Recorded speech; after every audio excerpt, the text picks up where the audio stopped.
Gloria a Dios. Gracias por venir esta noche para estudiar una porción de Dios. Mañana será un sábado muy ocupado. Tendremos la escuela sabática, estaré predicando en el culto y luego entonces a las 4 de la tarde, otro tema a las 5 de la tarde.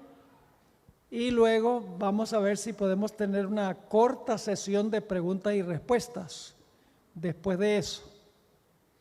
Y entonces después de eso, a reabastecer las fuerzas.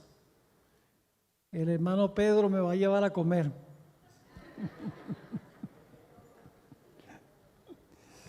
Bueno, esta noche vamos a estudiar el tema muy importante, el papado, los jesuitas y el sábado. Pero antes de comenzar el estudio, queremos pedir que Dios nos acompañe.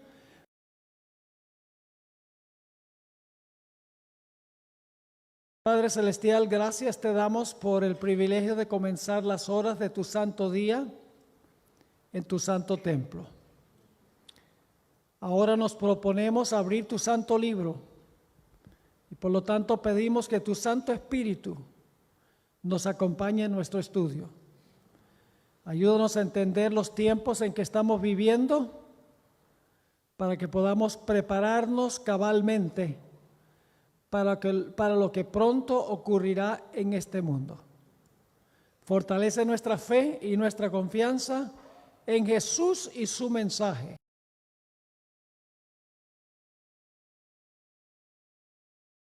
Salvador. Amén.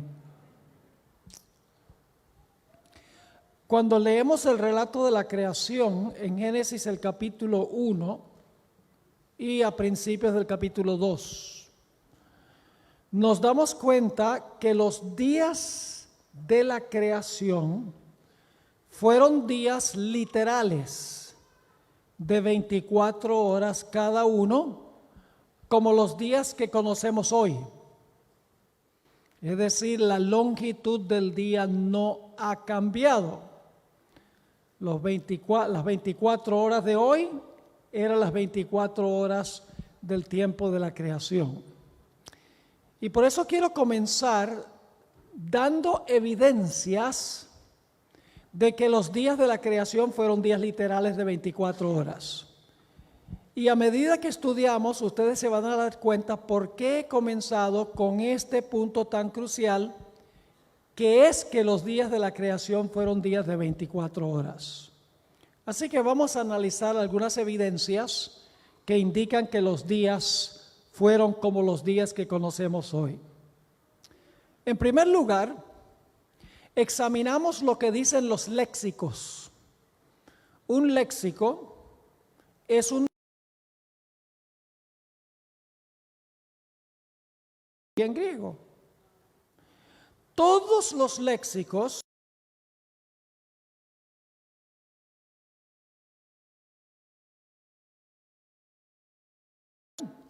que cuando Génesis 1 usa la palabra día, se refiere a 24 horas. Es decir, los expertos en el idioma no tienen duda alguna que los días de la creación fueron días literales de 24 horas. Así que tenemos el testimonio de los léxicos primero, o de los diccionarios, donde los expertos definen la palabra día. Dice, son días de 24 horas. El segundo punto que indica que los días de la creación fueron literales es la expresión tarde y mañana. Sería medio ridículo decir, y fue la tarde y la mañana del primer millón de años. Tarde y mañana indica un día de 24 horas que se marca por el levantar y el ocultar del sol. Claramente, la expresión tarde y mañana, que se repite los primeros 6 días de la creación, indica que los días fueron días literales, donde el sol se levantó y el sol se ocultó. La tercera evidencia que tenemos que los días de la creación fueron días literales es que cada vez en el Antiguo Testamento, cuando aparece la palabra día con un calificativo numeral, indica un día literal de 24 horas. Más o menos 150 veces en el Antiguo Testamento aparece la palabra día con un calificativo numeral. Por ejemplo, tarde, mañana, día primero, día segundo, día tercero, día cuarto, día quinto, día sexto, día séptimo. Cada vez que aparece la palabra día con un calificativo numeral, sin excepción, en las 150 referencias en el Antiguo Testamento, siempre se refiere a un día literal de 24 horas.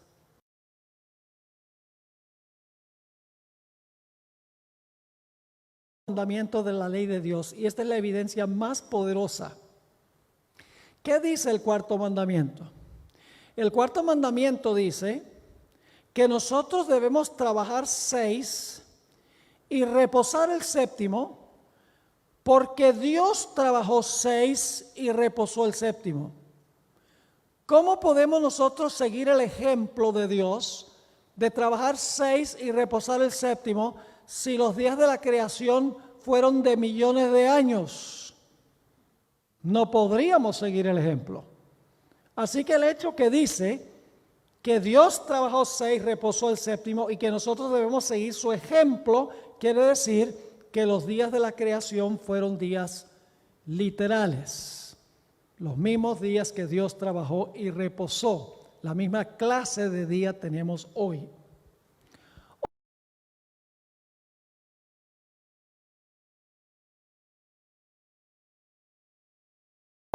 Cuatro veces en Génesis 1, la expresión "y fue así". Eso indica algo que sucedió rápidamente. No usa la expresión "y después de 1.000.000 de años llegó a existir". No, dice Dios habló y fue así. 4 veces aparece en los versículos 7, 11, 15 y 24. Otra evidencia que tenemos es el Salmo 33 y el versículo 6 al 9. Nuevamente habla este texto de rapidez, no algo que duró millones de años, sino que algo que ocurrió rápido. Dice allí en el Salmo 33 que Dios habló y existió, mandó y fue hecho. Es un lenguaje de algo que ocurrió inmediatamente, rápidamente. Otra evidencia que tenemos que el relato de la creación fue literal y los días de la creación fueron literales es el testimonio del Nuevo Testamento. En el Nuevo Testamento hay varios versículos que indican que el relato de la creación ocurrió literalmente como lo dice en Génesis. Les doy un ejemplo. En Mateo el capítulo 19 dice Jesús: el que los hizo al principio hizo varón y hembra. Y luego dice: por tanto dejará el padre y madre, el hombre dejará el padre y madre, y se allegará a su mujer, y serán 2 en una sola carne. Es decir, Jesús entendió que el relato de la creación era literal, que Dios casó a Adán y Eva tal cual lo dice el libro de Génesis. Si ese es el caso, Adán y Eva fueron creados el 6º día. El día que fueron creados debe ser también un día literal. La siguiente evidencia es lo que dice el espíritu de profecía. La hermana White repetidas veces enfatizó, en armonía con las evidencias que hemos visto, bíblicas, que los días de la creación fueron días literales, no largos periodos de tiempo de miles o millones de años. Voy a leerles una cita que encontramos en el libro La Educación, páginas 128 y página 129. Y aquí la hermana White advierte que hay ciertas personas, ciertos teólogos y pastores que quieren acomodar el relato bíblico a la ciencia para que cuadre con la ciencia. No la ciencia con la Biblia, sino cuadrar o acomodar la Biblia al testimonio de la ciencia tal llamada. Dice ella en la página 128, sin embargo, algunas deducciones erróneas de fenómenos observados en la naturaleza han hecho suponer que existe un conflicto entre la ciencia y la revelación.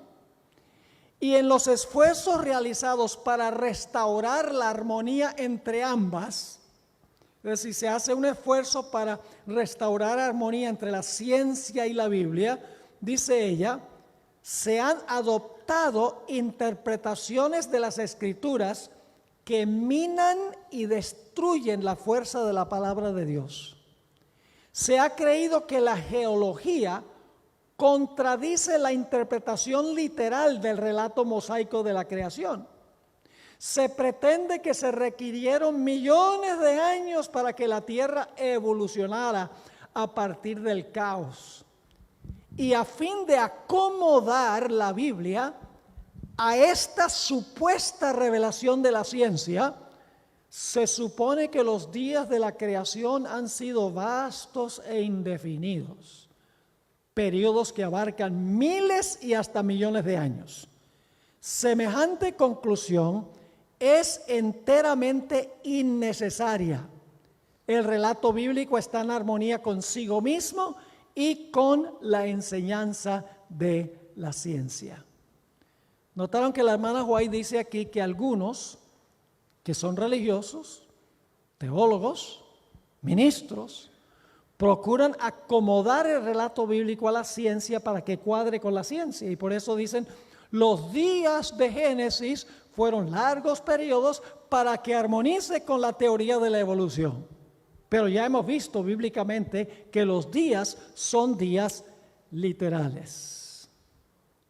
Ahora, otra evidencia de que los días fueron literales es que otros escritores no adventistas, conservadores en su teología, afirman que los días fueron literales. Los adventistas no son los únicos en el mundo que dicen que los días de la creación fueron días literales de 24 horas.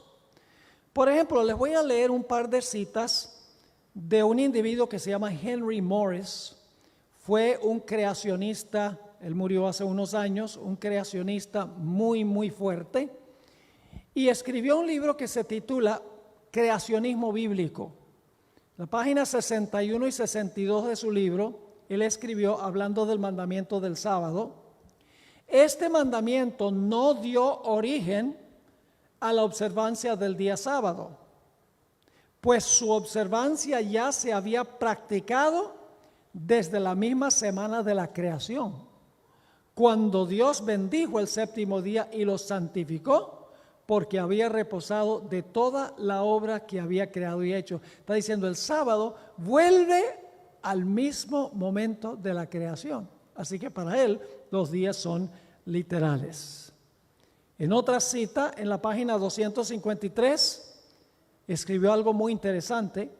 Aun cuando el Creador había santificado el sábado para todos los seres humanos, con el transcurso de los siglos, el día llegó a asociarse casi exclusivamente con las ceremonias de la nación de Israel.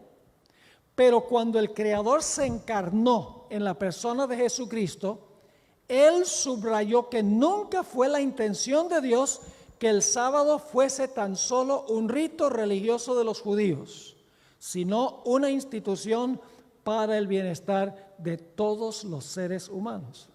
Qué interesante que un individuo bautista, evangélico, haya escrito que Dios instituyó el sábado para todos los seres humanos. Pero saben que en su libro luego daña lo que dice, porque él dice, el problema es que no podemos estar seguros hoy que el sábado de hoy es el mismo sábado de la creación. Así que cualquier día que guardemos está bien. ¿Podemos nosotros comprobar que el sábado de hoy es el mismo sábado de la creación? Una vez una persona vino y me dijo, ¿cómo sabe usted que el sábado de hoy es el mismo sábado de los días de Jesús? Ustedes dicen que guardan el sábado porque Jesús lo guardó. ¿Cómo sabe que el sábado de hoy es el mismo sábado que guardó Jesús? Yo lo miré y le dije, bueno, déjame preguntarte una cosa. ¿Qué día de la semana guardas tú? Me dice, el domingo. Y le dije, ¿por qué guardas el domingo? Ah, porque ese día resucitó Jesús. Le dije, entonces tú estás diciendo que el domingo de hoy es el mismo domingo que resucitó Jesús, pero el sábado no es. Wow, se quedó con la boca abierta. Y luego me tenía algo que decir, dice, ¿y cómo sabes que el sábado que guardó Jesús es el mismo sábado de la creación? Y yo le dije, esa respuesta es muy sencilla, porque Jesús, según la Biblia, creó el sábado y Él no iba a guardar el día equivocado. Son excusas que se ofrecen para no tener que guardar el sábado, que es un día que Dios bendijo, un día especial, como vimos en nuestro estudio de anoche. Ahora, este problema que tiene el mundo de decir que los días de la creación fueron vastos periodos de tiempo, no es un problema solo fuera de nuestra iglesia, sino dentro. Quiero relatarles una experiencia que yo tuve hace unos años, cuando llegué para pastorear en la iglesia central en Fresno, California.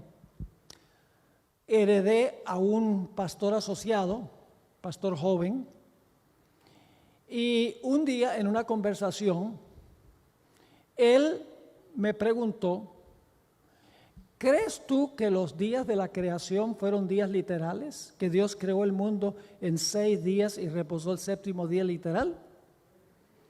Y yo le dije, claro que lo creo. Así lo dice en Génesis. Luego me dijo, yo no, pastor adventista, yo no.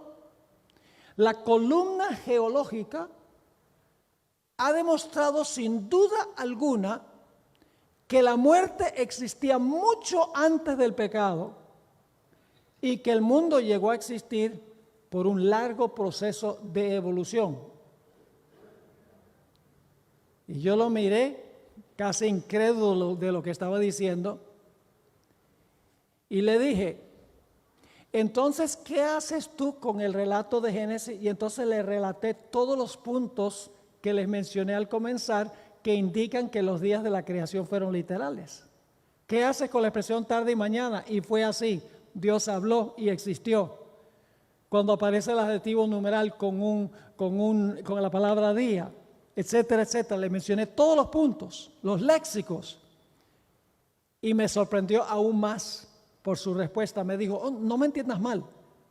Yo creo que Moisés creía que los días eran literales, pero la ciencia ha demostrado que se equivocó. Así mismo sucedió. Así que no solamente es un problema fuera de la iglesia, sino también entre algunos de nuestros eruditos, maestros y aún ministros que se encuentran dentro de la iglesia.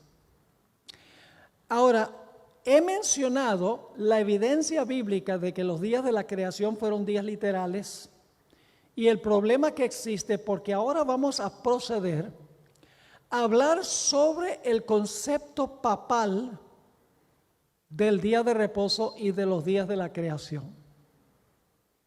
Ahora, posiblemente lo que voy a compartir les sorprenda a algunos de ustedes. Yo sé que algunos católicos, cuando yo he presentado esto, que están asistiendo a la reunión, se han quedado sorprendidos de lo que yo voy a compartir. Porque la mayoría de los laicos católicos, en realidad, cuando leen el relato de la creación, ellos creen que el relato es literal, porque ellos no han estudiado teología, ellos no han ido al seminario, ellos no se han hecho sacerdotes y sencillamente leen el relato bíblico y lo aceptan. Pero no así con los dos más grandes papas de los últimos años, Juan Pablo II y Francisco I. El Papa Juan Pablo II escribió una carta pastoral que se llama Dies Domini, que significa el día del Señor.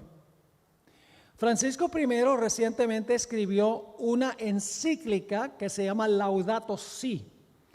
Es una encíclica que tiene como propósito animar a la gente que cuide el medio ambiente, por el problema del cambio climático. Ambos de estos papas, Juan Pablo II y Francisco I, han escrito que los días de la creación no fueron días literales, que los días eran simbólicos de vastos.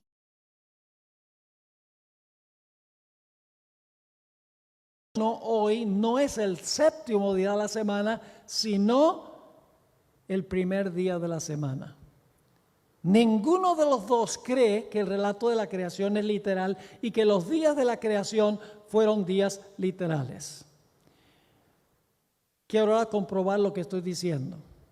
Primero, Juan Pablo II dio un discurso a la Academia Pontificia de las Ciencias el 22 de octubre de 1996. Ahora, antes de leerles lo que él le dijo a esa organización católica, necesito explicarles algo en cuanto a una encíclica que escribió el Papa Pío XII en el año 1950. El nombre de esta encíclica es Humane Generis, es decir, sobre el origen del hombre. Hasta ese punto, la Iglesia Católica había en gran medida rechazado la teoría de la evolución. Pero con esa encíclica, el Papa Pío XII comenzó a admitir que posiblemente las cosas evolucionaron hasta cierto punto, hasta que se desarrolló un simio bien desarrollado, un mono bien desarrollado, tal vez un chimpancé o un gorila, y luego Dios intervino para darle un alma a ese simio. O sea que Dios estuvo involucrado en el asunto de hacer que la persona se convirtiera, que el animal se convirtiera en una persona, dándole un alma. Hasta ese punto, la Iglesia Católica básicamente había enseñado la idea de la creación, que Dios creó el mundo en 6 días y reposó el séptimo día. Pero a partir de 1950, la Iglesia empezó a cambiar porque la ciencia estaba haciendo estudios que parecían indicar que la evolución era una teoría confiable. Así que la Iglesia dijo, tenemos nosotros que adaptarnos a lo que está diciendo la ciencia, porque si no, la ciencia se va a burlar de nosotros. Ahora, con ese trasfondo en mente, les voy a leer la cita del discurso que dio Juan Pablo II a la Academia Pontificia de las Ciencias. Dice así: hoy, casi medio siglo después de la publicación de la encíclica, habían pasado 50 años desde la encíclica hasta cuando Juan Pablo II estaba dando este discurso, sigue diciendo: los nuevos descubrimientos nos han llevado a reconocer que la teoría de la evolución no es tan solo una hipótesis. ¿Qué está diciendo Juan Pablo II? Que la teoría de la evolución no es solo ¿qué? Una hipótesis. Sigue escribiendo. Es extraordinario que esta teoría ha sido progresivamente aceptada por los investigadores como resultado de una serie de descubrimientos en los varios campos de estudio. Es decir, ha sido aceptado porque varias disciplinas han estudiado el asunto y han llegado a la conclusión de que la evolución es la mejor explicación para el origen de la vida. Siguió diciendo: la convergencia de los descubrimientos, ni buscada ni fabricada, de los resultados de estas investigaciones que se condujeron independientemente una de la otra, es decir, cada disciplina, la física, la química, la biología, la microbiología, cada uno estudió por su lado. Él dice, estos estudios se condujeron independientemente una de la otra, y luego dice, es en sí mismo, un argumento significativo en favor de la teoría. Así que para él la evolución no era una hipótesis, sino todos los estudios que cada disciplina hizo independientemente de la otra disciplina, para él es un argumento significativo en favor de la teoría de la evolución. Quiero leerles un comentario que apareció en el Chicago Tribune, el periódico principal de Chicago, sobre este discurso que dio Juan Pablo II. En una declaración importante sobre la posición de la Iglesia Católica Romana en cuanto a la evolución, el Papa Juan Pablo II anunció que la teoría es más que una hipótesis y que la evolución es compatible con la fe cristiana. En un mensaje que escribió a la Academia Pontificia de las Ciencias, el Papa dijo que la teoría de la evolución ha sido reforzada por estudios y descubrimientos científicos que se han hecho desde el tiempo de Charles Darwin. Pero ahora el escritor de este artículo en el Chicago Tribune va a admitir que la evolución y el relato bíblico no se pueden concordar. Termina la cita este escritor en el periódico de la siguiente manera: si se toma el relato de Génesis literalmente, la perspectiva bíblica del origen de la vida y el punto de vista científico de Darwin parecieran ser irreconciliables. Según el relato de Génesis, la creación del mundo y de Adán, el primer ser humano, tomó 6 días. Según los científicos, el proceso de la evolución, con sus mutaciones, selección natural y la supervivencia y proliferación de las nuevas especies más aptas, ha tomado billones de años. Es decir, si se toma literalmente el relato de Génesis, no se puede reconciliar con la ciencia. Por lo menos fue honesto el escritor.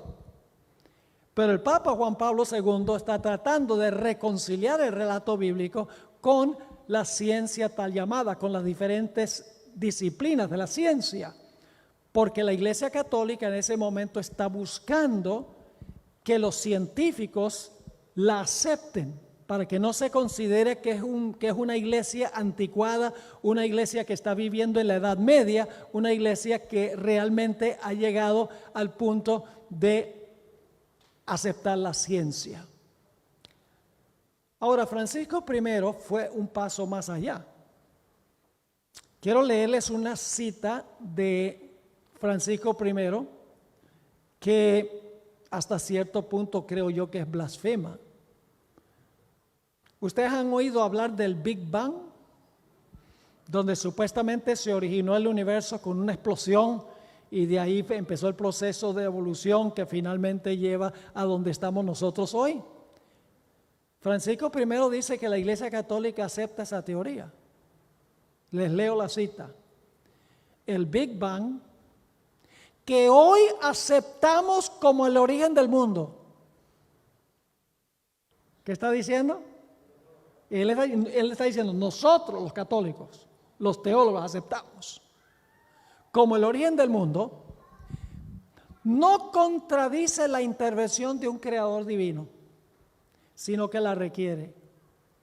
La evolución en la naturaleza no es incompatible con la noción de la creación, ya que la evolución requiere la creación de seres capaces de evolucionar. Es decir, Dios, cuando comenzó el proceso de evolución, Dios incorporó en las primeras partículas de vida un mecanismo donde eso podía evolucionar. Y luego dijo esto: cuando leemos el relato de la creación en el Génesis, corremos el riesgo de imaginarnos a Dios como un mago con una varita mágica que le permite hacer todo, pero no es así. ¿Captaron ustedes lo que dice él? Es decir, que la Iglesia Católica, la jerarquía, los dirigentes han adoptado la teoría de la evolución completa. El mundo llegó a existir a través de millones de años. El relato de la creación no fue literal es un relato simbólico. No hubo un Adán y Eva en el huerto del Edén perfecto, y luego vino el pecado, y luego vino la muerte, que hace necesario que tengamos un redentor. Ahora, ¿cuáles son las implicaciones de esta idea que ahora sostienen la jerarquía de la Iglesia romana, de la Iglesia católica? Vamos a considerarlas. Encontramos en la Biblia, en el relato de Génesis, que el matrimonio debe ser entre un hombre y una mujer. ¿Sobre qué se basa la idea de que el matrimonio debe ser heterosexual? ¿Sobre qué se basa? Sobre el relato de Génesis. Si usted no cree que el relato de Génesis es literal, que Dios le dijo al hombre, dejará el hombre, padre y su madre, y se allegará a su mujer, hombre, mujer. Si usted no cree que eso ocurrió literalmente, que Dios hizo el primer matrimonio heterosexual, ¿qué base tenemos para definir el matrimonio hoy como un matrimonio entre hombre y mujer? La base del matrimonio heterosexual desaparece, el fundamento. Según la Biblia, ¿cuántos géneros hay? 2. La Biblia dice que Dios creó varón y hembra. No hay 50 géneros, hay 2. Y eso se comprueba biológicamente.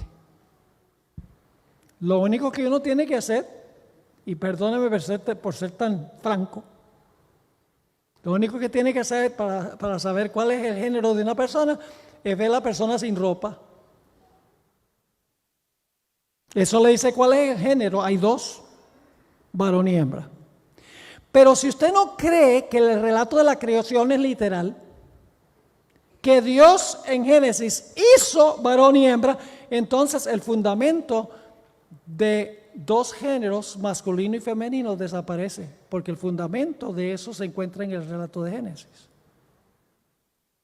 ¿Qué sucede con el sábado si el relato de la creación no fue literal? El sábado se basa en un relato literal de la creación, que Dios trabajó 6, reposó el 7º. Por eso hoy en día nosotros guardamos el sábado. Pero ¿qué sucedió si los días de la creación no fueron literales? Si el mundo llegó a existir por evolución, ¿qué sucede con el sábado? El fundamento del sábado se destruye y desaparece el sábado. Además de eso, lo que recomienda el Papa y la teoría que él cree se contradicen. Porque él dice que el mundo está evolucionando, se originó y ha ido evolucionando. Ahora, ¿saben ustedes a base de qué principio funciona la evolución? Lo que se llama selección natural. También se conoce como supervivencia del más apto. Es decir, los fuertes sobreviven y los débiles desaparecen. Entonces, si esa es la teoría que tiene el Papa, ¿por qué el Papa dice que los ricos y los que tienen deben ayudar a los que no tienen? Que los ricos deben ayudar a los pobres, que los fuertes deben ayudar a los débiles. Si la evolución es la teoría del origen del hombre, entonces ¿para qué un fuerte va a ayudar a un débil? ¿Para qué un rico va a ayudar a un pobre? Su teoría contradice el consejo que él da de ayudar a los más necesitados, a los débiles. Además de eso, si este mundo llegó a existir por evolución y estamos ahora todavía en el proceso de evolucionar, ¿cuántos millones de años más tendremos que esperar hasta que la evolución alcance su clímax? ¿Qué hace la teoría de la evolución con la inminencia de la venida de Jesús? Desaparece. Porque si las cosas se van a ir mejorando por el proceso de evolución, ¿cuánto tiempo más tenemos que esperar hasta que las cosas alcancen la perfección? Yo les pregunto, ¿cuántas veces han leído ustedes o han oído a Francisco I referirse a la segunda venida de Jesús como la gran esperanza del mundo? Nunca. Porque en la teología católica, la esperanza para el mundo no está en la segunda venida de Jesús, para hacer cielos nuevos y tierra nueva. Así rápido, como al principio. Para la Iglesia Católica, la idea es que la Iglesia tome posesión de los poderes civiles del mundo para establecer en este mundo una sociedad ideal. Por eso usted no oye a ninguno de los dos papas, ni Francisco I ni Juan Pablo II, hablar de la segunda venida de Jesús milagrosa, instantánea, rápida, para crear un cielo nuevo y una tierra nueva. No lo oyen. ¿Cuántos años tendremos que esperar más? Y otra pregunta. ¿Cuántos años tendrá que tomar Dios, si el proceso es por evolución, cuántos millones de años tendrá que tomar para hacer cielos nuevos y tierra nueva? ¿Ustedes creen que Dios va a empezar otra vez el proceso de evolución cuando todo se acabe? Va a empezar y otra vez millones y millones de años para hacer cielos nuevos y tierra nueva. ¿O será que Dios va a hacer cielos nuevos y tierra nueva rápido? Rápido, como al principio. Es decir, que la evolución destruye todos los fundamentos de la fe cristiana. Por eso es que el nombre Adventistas del Séptimo Día tiene tanto significado en el mundo de hoy. Porque le anuncia al mundo que nosotros creemos en un comienzo sobrenatural en 7 días literales. Y Adventistas significa que creemos en un fin sobrenatural y rápido, y que la esperanza es la segunda venida de Jesús. Es un nombre providencial para esta época de la historia. Ahora, no solo eso. La evolución también mancha el carácter de Dios. Y ustedes dicen, ¿en qué sentido mancha la evolución el carácter de Dios? En primer lugar, es un ataque frontal contra la omnipotencia de Dios. ¿Acaso Dios no tiene suficiente poder para crear todo así rapidito? ¿Acaso Dios no es omnipotente y puede decir, sea la luz y fue la luz? ¿Sea el firmamento y está el firmamento? ¿Será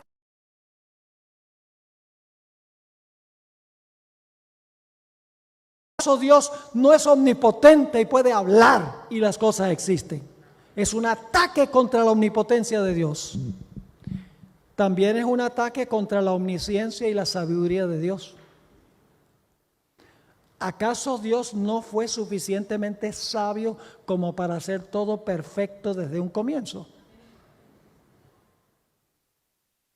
Porque la evolución exige mucho sufrimiento y muerte en el reino animal. A través de millones y millones de años aparecen animales, desaparecen, aparecen otros, desaparecen. Los fuertes matando a los débiles. Entonces yo pregunto, ¿acaso Dios no tuvo suficiente inteligencia y sabiduría como para hacer todo perfecto desde un comienzo? Que tiene que ser un proceso con tanto error y con tanto desperdicio. También es un ataque contra el amor y la misericordia de Dios. ¿Será que un Dios que se siente cuando un pájaro cae de un árbol se va a deleitar en ver a través de millones y millones de años animales matando animales con crueldad, con sufrimiento y con dolor? Pero aún más importante, es un ataque en contra de la obra redentora de Dios. Escuchen, no solamente el papado niega que los días de la creación fueron días literales de 24 horas. No solamente niegan que el relato de la creación es simbólico, sino que dicen que todos los relatos de Génesis 1 al 11 nunca ocurrieron en la historia. Ahora, si ese es el caso, tenemos un problema muy serio. La Biblia enseña que Dios creó a Adán y Eva perfectos y que cayeron en pecado. Y como cayeron en pecado, Dios pronunció la sentencia de muerte. Y la muerte pasó a todos los seres humanos. Es decir, la muerte es fruto del pecado. Pero la evolución enseña que había muerte mucho antes del pecado. Ahora fíjense, Dios crea a Adán y Eva perfectos. Adán y Eva pecan. Al pecar se hacen sujetos de muerte. Transmitieron el virus a todos sus descendientes. Todos los seres humanos están bajo sentencia de muerte. Y por lo tanto, los seres humanos necesitan un redentor. Pero si usted dice que la muerte existía mucho antes del pecado, por el proceso de evolución, la muerte no es el fruto del pecado. Y la redención no es salvarnos de la muerte. Es decir, es un ataque frontal en contra de el Creador y su carácter y los fundamentos de la fe cristiana. Ahora hablemos un poquito del conflicto final. Como adventistas siempre hemos dicho que el conflicto final va a ser entre el sábado y el domingo. Pero en realidad, como introduje anoche, el conflicto final no tiene solo que ver con 2 días. El punto clave es la autoridad que está detrás del día. Yo pregunto, ¿qué día creó Dios como el día de reposo según Génesis? El sábado. Cuando guardamos el sábado, la autoridad de quién estamos aceptando. Estamos reconociendo y anunciando que seguimos y obedecemos la autoridad de Dios.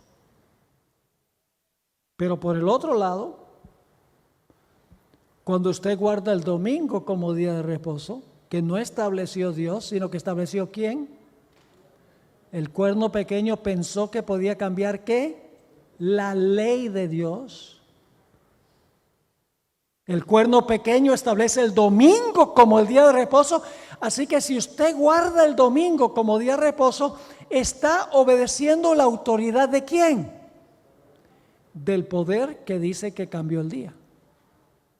Detrás de los días está la autoridad que estableció el día. Así que si yo guardo el sábado, estoy reconociendo la autoridad del que creó el sábado. Si guardo el domingo, estoy reconociendo la autoridad y obedeciendo la autoridad del que estableció el domingo como el día de reposo. Detrás de los días está la cuestión de autoridad. Ahora, muchas personas en el mundo desconocen esto. Hay muchas personas que guardan el domingo, que aman a Dios y sirven a Dios lo mejor que pueden. Se les ha enseñado que el domingo es el día de reposo y lo guardan. No salen shopping el sábado, el domingo, ni tampoco es un día para la familia. O sea, guardan el domingo y lo hacen con toda sinceridad. Pero va a llegar el tiempo en la historia de este mundo cuando todo ser humano va a saber cuál es el punto de contención. Todos van a saber, inclusive los países musulmanes, los países que son budistas, los países que son shintoístas, los países que son cristianos, las personas que son ateas, todos van a entender cuál es el punto de contención, la autoridad de Dios o la autoridad de la bestia, y todo el mundo va a tener que escoger si va a obedecer la autoridad de Dios y recibir el sello de Dios, o si va a reconocer la autoridad de la bestia y recibir lo que la Biblia llama la marca de la bestia. Pero escuchen bien, el problema no es solamente con la iglesia romana que dice nosotros cambiamos el día. En un momento les voy a leer. Los protestantes tienen el mismo problema. ¿Saben cuál fue el gran problema de los protestantes? Los protestantes en la reforma, en la gran reforma protestante, que celebramos el 500 aniversario el año pasado, el 31 de octubre del año pasado, Los protestantes se despojaron de muchas de las tradiciones de la madre, de la iglesia madre, pero no se despojaron completamente. Conservaron algunas de las doctrinas de la madre. Una de esas doctrinas es la inmortalidad del alma. Que cuando una persona muere, el alma sale del cuerpo y se va para el cielo. Si la persona fue buena, si la persona fue mala, va para el infierno. Si la persona fue medio mala, se va para el purgatorio. Y si no había alcanzado la edad de la razón, se va para el limbo. Que el purgatorio y el limbo no están en la Biblia. Esa es la idea. La inmortalidad del alma, los protestantes conservaron eso de la iglesia madre. Otra doctrina que conservaron fue la idea de que el domingo es el día de reposo. Eso no viene de la Biblia, viene de la iglesia romana. Los protestantes nunca pudieron despojarse de eso. Otra idea de la cual no pudieron despojarse es la idea de que el infierno arde para siempre, de un infierno eterno. No pudieron despojarse los protestantes de eso. Y por eso, escuchen bien, por eso algún día van a regresar a mamá. Ahora les voy a leer algunas citas muy significativas. Hemos dicho que este asunto tiene que ver con autoridad. Ahora fíjense, todas las citas que yo les voy a leer fueron escritas por católicos, por eruditos católicos. Y fíjense, ellos mismos reconocen cuál es el punto de contención. ¿Qué están haciendo los protestantes cuando los protestantes guardan el domingo? Aquí está la primera cita, fue escrita por John O'Brien, quien por muchos años fue profesor de teología en la Universidad de Notre Dame, cerca de la Universidad de Andrews, en South Bend, Indiana. Escribió un libro que se llama La Fe de Millones, The Faith of Millions. Y esto fue lo que escribió, desafiando a los protestantes. El sábado y no el domingo se especifica en la Biblia. ¿No es curioso que los que no son católicos y quienes profesan tomar su religión directamente de la Biblia y no de la iglesia, observen el domingo en lugar del sábado? Sí, claro que son inconsistentes. Pero este cambio se hizo unos 15 siglos antes que naciera el protestantismo. Y para ese tiempo la costumbre se observaba ya universalmente. Es decir, cuando vino la reforma protestante ya todo el mundo guardaba el domingo, porque la iglesia católica lo había cambiado. Sigue escribiendo. Los protestantes van a volver a mamá. Aquí hay otra cita. Fue por la autoridad de Jesucristo, y eso es debatible, que la iglesia católica transfirió este reposo al domingo para conmemorar la resurrección de nuestro Señor. De modo que cuando los protestantes guardan el domingo, aun cuando no quieran admitirlo, le están rindiendo homenaje a la autoridad de la iglesia católica. ¿Cuál es el punto? ¿El punto? Autoridad, según estos escritores católicos. Aquí hay otra. Una palabra en cuanto al domingo. Dios dijo, acuérdate de santificar el día sábado. El día de reposo era el sábado, no el domingo. ¿Por qué entonces santificamos el domingo en vez del sábado? Dice este escritor católico. La iglesia alteró la observancia del sábado a la observancia del domingo. Los protestantes que profesan regirse por la Biblia y la Biblia sola y que no creerán nada al menos que esté en la Biblia, deben estar medio perplejos al observar el domingo cuando Dios dijo distintamente santificarás el sábado. La palabra domingo no aparece en ninguna parte de la Biblia y por lo tanto los protestantes están obedeciendo la autoridad de la Iglesia Católica. ¿Se están fijando? Cuestión de autoridad. Voy a leerles una última cita. La Santa Iglesia Católica fue la que cambió. ¿Recuerdan lo que iba a ser el cuerno pequeño? ¿Pensará qué? Cambiar. Ahora este escritor católico está diciendo nosotros lo hicimos.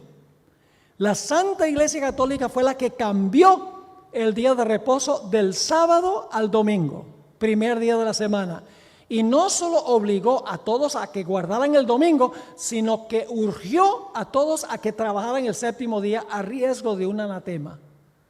Los protestantes profesan reverenciar la Biblia y sin embargo por su acto solemne de guardar el domingo reconocen el poder de la Iglesia Católica.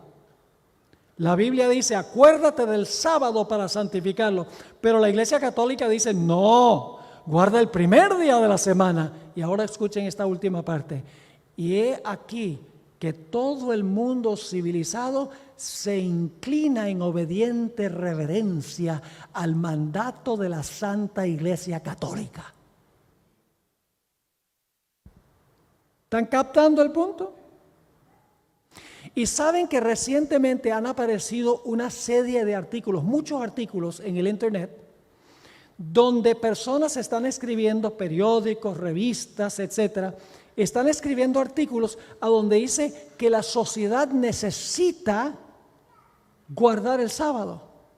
Pero luego en la siguiente frase dice, tenemos que volver a guardar el sábado. Y entonces dice, las tiendas deben cerrarse el domingo.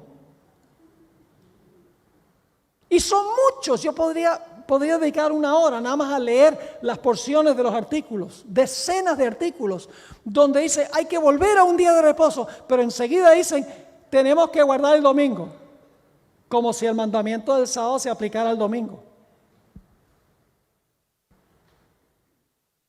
Cuando la Biblia dice sábado es sábado, pero como la Iglesia Católica dice que los días no fueron literales, entonces cualquier día está bien.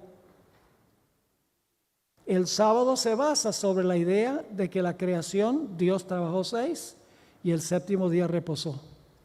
Si usted se deshace de eso, no tiene ninguna base para guardar cada séptimo día, siguiendo el ejemplo de Dios como dice el cuarto mandamiento de la ley de Dios. Ahora, yo mencionaba anoche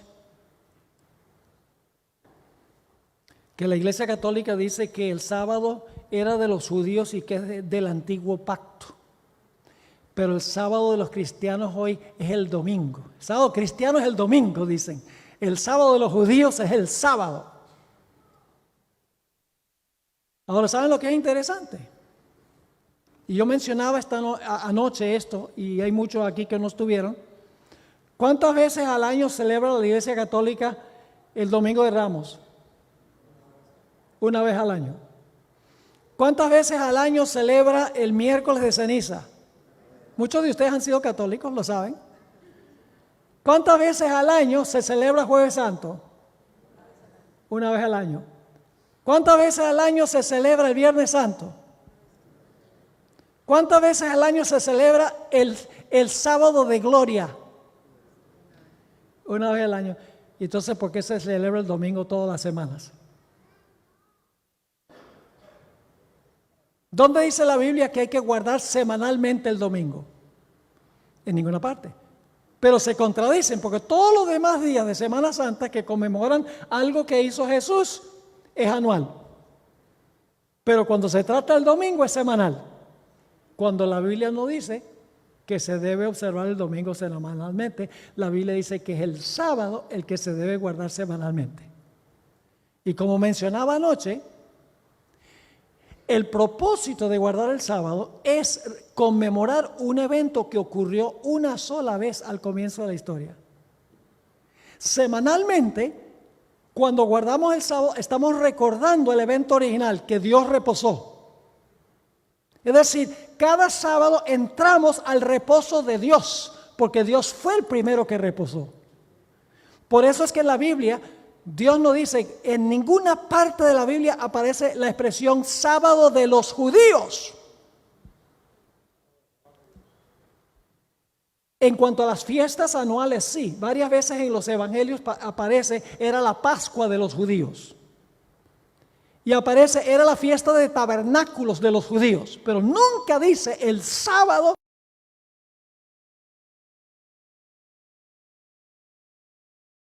El sábado del Señor tu Dios. Y Dios dice, quita tu pie de mi santo día. Es decir, el sábado es el día del Señor. ¡Qué insulto, mis hermanos y hermanas! que el papado diga que no tenemos que guardar el sábado, que el sábado era de los judíos, cuando es el día del Señor, que pertenece a Jehová, nuestro Dios. Ahora, Satanás odia las dos instituciones que se establecieron en la creación. ¿Cuáles fueron las dos instituciones que se establecieron en la creación? El matrimonio y el sábado. Yo pregunto, ¿ambas ceremonias ilustran la relación entre Dios y su pueblo? ¿El matrimonio ilustra la relación entre Cristo y su iglesia? ¿Íntima? Sí, Señor. ¿Y el sábado también? ¿Ilustra la relación entre Dios y su pueblo? Claro que sí. Ahora, ¿quién creen ustedes que está furioso con la idea de que estas dos señales apunten hacia el verdadero Dios?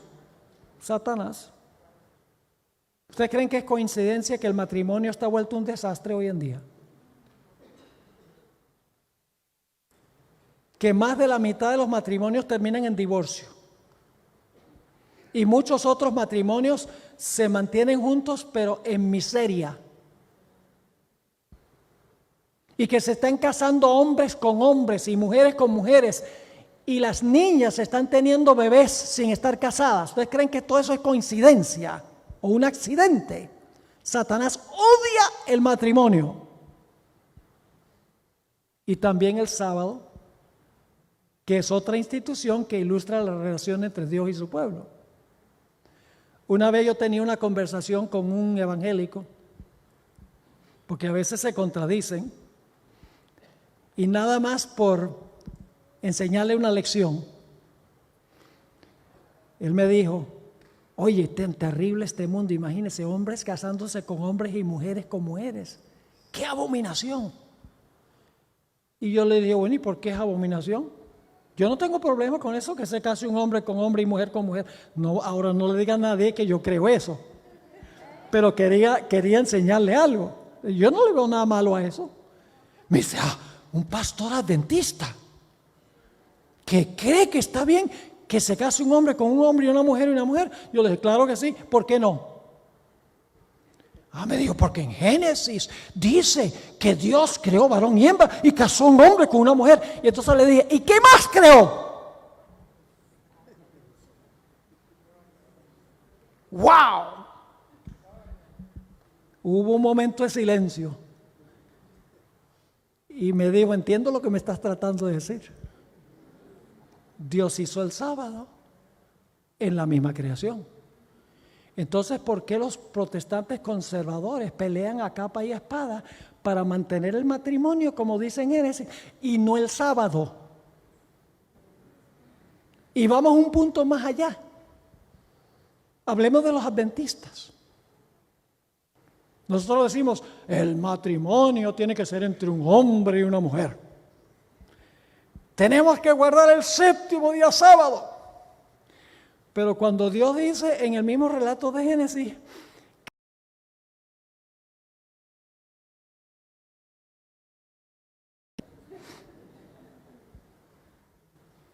somos inconsistentes nosotros también. Porque Dios estableció la dieta en el libro de Génesis. ¿Sí o no? Así que tenemos que implementar el plan de Dios completo. La dieta, el sábado, el matrimonio, todo se debe restaurar. La hermana White dice que en los últimos días toda institución que Dios hizo en la creación se va a restablecer. Ahora hablemos un poco de nuestro nombre. Anoche yo dije algo un tanto controversial, sin darme cuenta. Tal vez fue providencial, no sé yo. Mencioné la importancia de que nosotros nos identifiquemos como adventistas del séptimo día. Permítame decirles algo en cuanto a nuestro nombre. El 26 de septiembre de 1860 se reunió un comité en la ciudad de Battle Creek, Michigan, con el fin de darle un nombre al movimiento que tuvo su origen después del gran chasco de 1844. Entre los miembros de este comité se encontraban el hermano Loughborough, el hermano Hewitt y el hermano Poole, entre otros. Varios de los ministros que estaban presentes dijeron: debemos llamarnos Iglesia de Dios. Y el pastor Loughborough dijo: pero ¿qué es eso, Iglesia de Dios? Todas las iglesias dicen que son Iglesia de Dios. Necesitamos un nombre más distintivo. Y después de un periodo de discusión, el hermano Poole hizo la siguiente propuesta: resuelto que nos llamemos adventistas del séptimo día. La propuesta se aprobó con un solo voto en contra, el que había dicho que la iglesia se debía llamar Iglesia de Dios.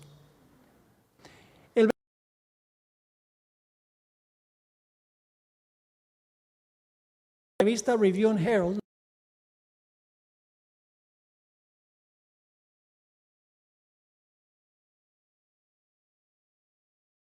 el nombre Adventista del séptimo día por ser sencillo y expresivo de nuestra fe y nuestra posición.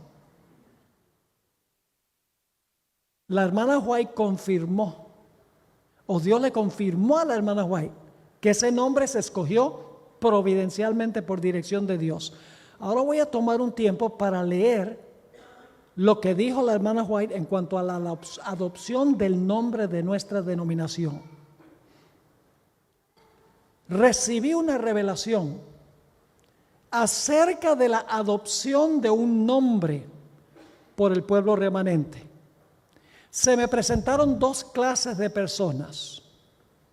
Una abarcaba las grandes organizaciones cuyos miembros profesan ser cristianos. Ellos ley de Dios bajo sus pies y se postraban ante una institución papal. Observaban el primer día de la semana como día de reposo del Señor. La otra clase, en la cual había pocas personas, se prosternaba ante el gran legislador. Observaba el cuarto mandamiento, los rasgos peculiares y prominentes de su fe. ¿Los rasgos qué? Peculiares y prominentes de su fe eran la observancia del séptimo día y la espera de la aparición de nuestro Señor en el cielo. El conflicto se desarrolla entre los requisitos de Dios y los de la bestia. El primer día, institución papal que contradice directamente el cuarto mandamiento, ha de ser usado todavía como una prueba por la bestia de dos cuernos, los Estados Unidos. Y entonces la solemne amonestación de Dios declara la penalidad en que incurren los que se postran ante la bestia y su imagen. Beberán el vino de la ira de Dios, que es derramado sin mezcla en la copa de su indignación. Y luego escribió: no podríamos elegir un nombre más apropiado que el que concuerda con nuestra profesión, expresa nuestra fe y nos señala como pueblo peculiar. Tres cosas dice: concuerda con nuestra profesión, expresa nuestra fe y nos señala como un pueblo peculiar, apartado, distinto. Sigue escribiendo: el nombre adventista del séptimo día es una reprensión permanente para el mundo protestante. En él se halla la línea de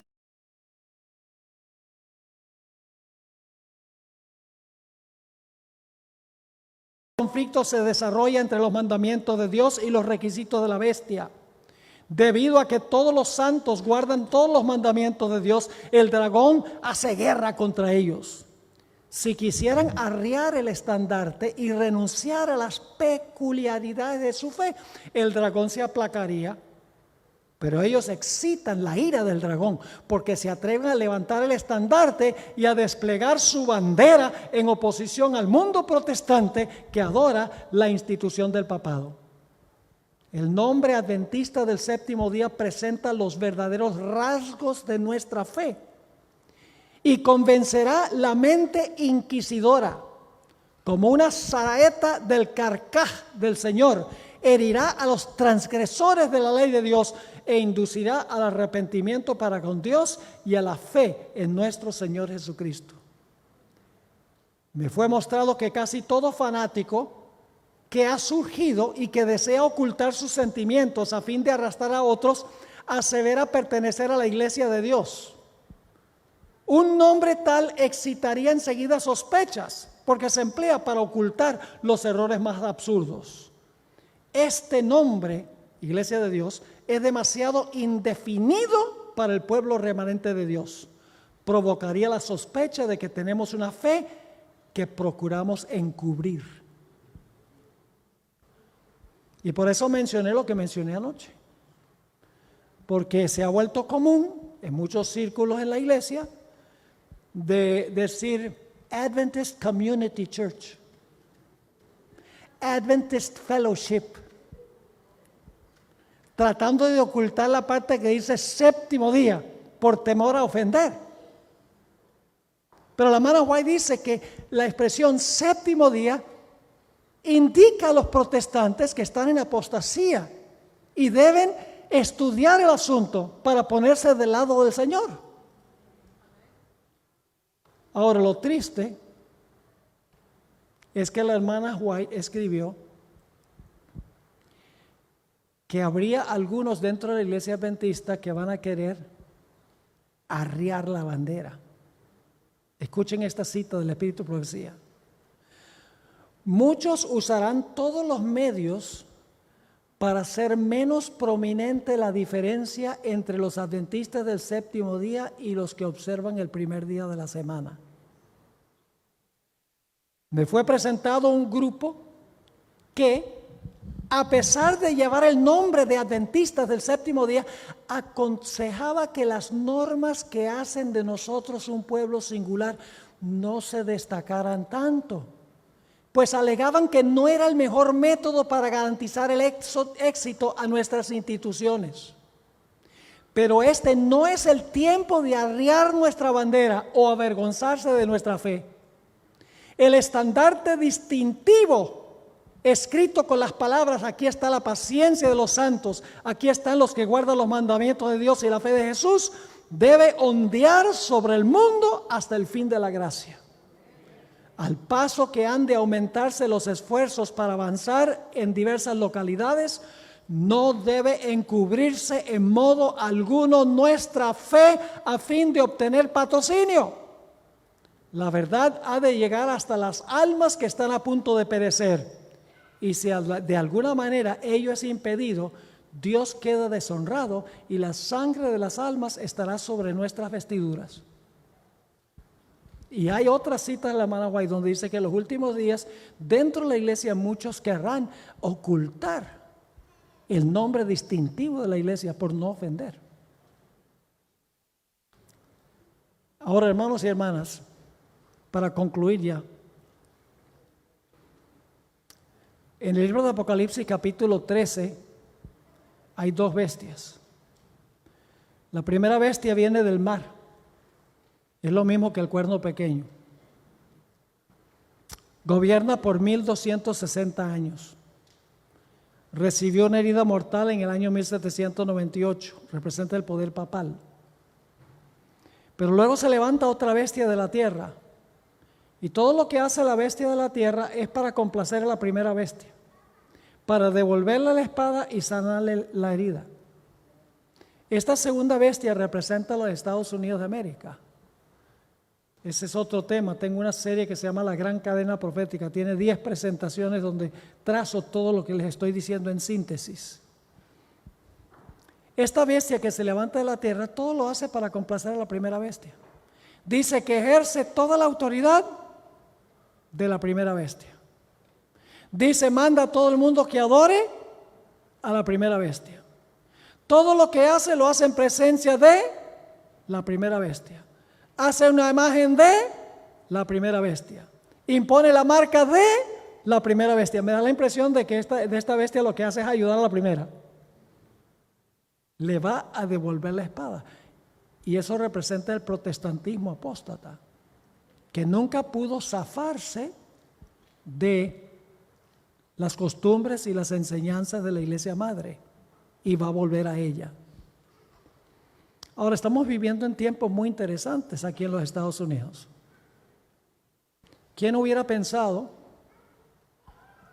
que el Papa iba a dar un discurso ante el Congreso en conjunto de los Estados Unidos?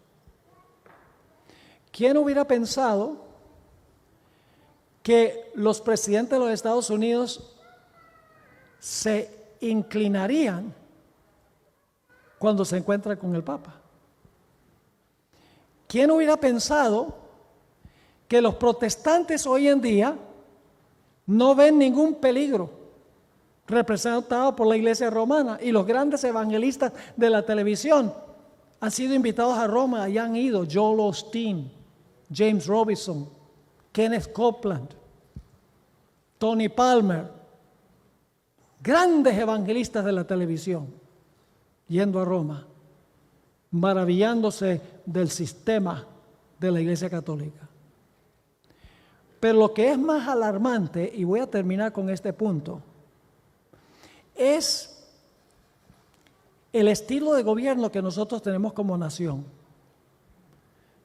En los Estados Unidos hay 3 ramas de gobierno: el poder ejecutivo, el poder legislativo y el poder judicial, primordialmente la Corte Suprema de los Estados Unidos.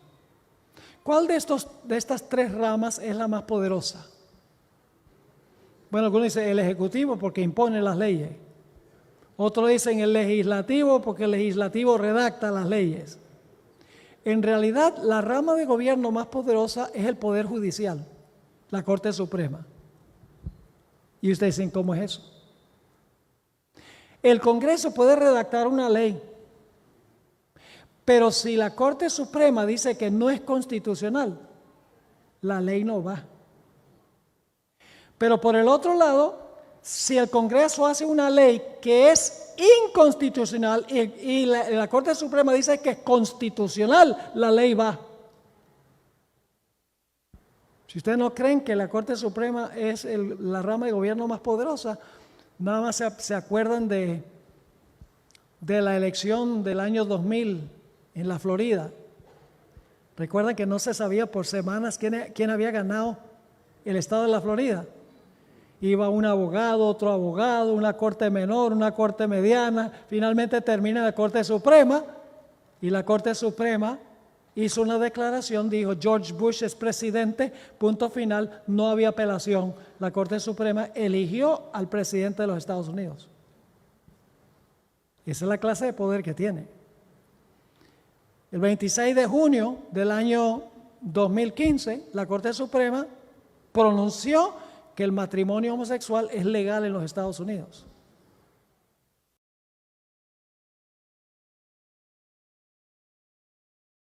La Corte Suprema. Ahora aquí viene lo que es preocupante.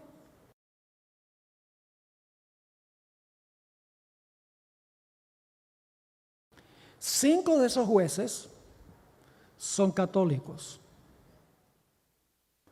Uno de ellos, el juez Gorsuch, el primero que eligió el presidente Trump, aunque asiste a una iglesia episcopal, en realidad durante toda su niñez y su juventud era católico, asistía a la iglesia católica, así que son 6. Cuando el presidente Trump nombró 4 candidatos para tomar el lugar del juez Kennedy que se jubiló, escogió 4 católicos como candidatos. Y el más radical de todos, el juez Kavanaugh, que ustedes saben que hubo una controversia entre demócratas y republicanos bárbara por varias semanas, fue elegido como un juez de la Corte Suprema. Así que, a pesar de que los Estados Unidos es un país protestante, entre comillas, en la Corte Suprema no hay ni un solo protestante. Hay 6 católicos y 3 judíos.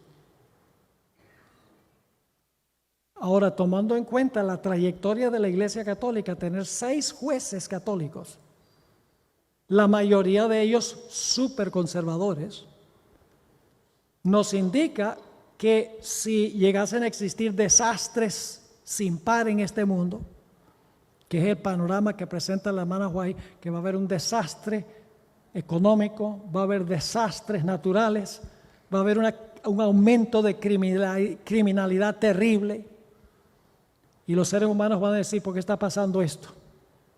Los líderes religiosos van a decir, porque nos hemos extraviado de Dios, hay que volver a Dios. La gente ni siquiera va a la iglesia, van a decir, hay que imponer una ley que obligue a todos a reposar el domingo. Y teniendo 6 jueces católicos en la Corte Suprema, la legislatura hará una ley que diga que hay que guardar el domingo. Yo pregunto, ¿una ley dominical sería inconstitucional? Sí.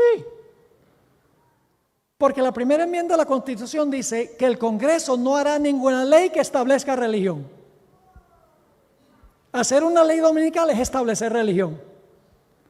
Claramente sería inconstitucional. Pero ¿qué sucede si la Corte Suprema dice que es constitucional? La ley va. Y la hermana White no solamente dice que se va a imponer en los Estados Unidos el sábado, sino que se va a prohibir el domingo, sino que se va a prohibir la observancia del sábado, que es una violación de la segunda cláusula de la primera enmienda, que dice que el gobierno no puede prohibir que usted practique su religión, no le puede prohibir que usted guarde el sábado, no le puede obligar a guardar el domingo, ni tampoco le puede prohibir que guarde el sábado. Una ley tal sería inconstitucional, pero en un tiempo de crisis, leyes inconstitucionales serán declaradas constitucionales y no habrá ninguna corte de apelación humana. Pero así como Cristo entró al horno de fuego, donde estaban los 3 jóvenes, Jesús tendrá la última palabra para aquellos que son fieles al Señor. Así que, hermanos y hermanas, estamos viviendo en tiempos emocionantes. Tiempos de cumplimiento profético. Ahora, por ahí se está diciendo que cuando el Papa fue a predicar al Congreso, que es el comienzo del juicio de los vivos, hermanos y hermanas, nadie puede poner fechas para ningún evento profético. Todo el mundo está alborotado por ahí. No hay más fechas. Podemos mirar todas las señales, el conjunto de cómo se cumple, pero no podemos decir con el discurso que dio el Papa en el Congreso, el comienzo del juicio de los vivos. En ninguna parte de la Biblia dice eso. No debemos estar estableciendo fechas. Debemos estar predicando el mensaje. Y la hermana White dice que el mensaje del tercer ángel es suficientemente fuerte como para sostenerse por sí mismo sin necesidad de ponerle una fecha. El mensaje global de la iglesia es claro.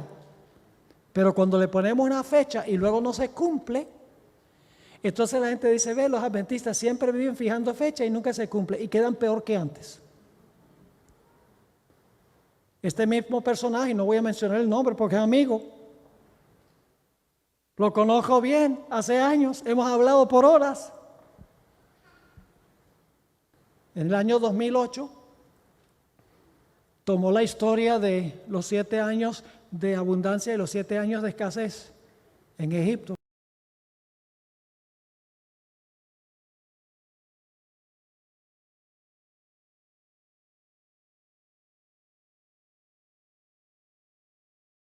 Se desbarató la economía, fue una crisis, una recesión horrible de los bancos y la vivienda.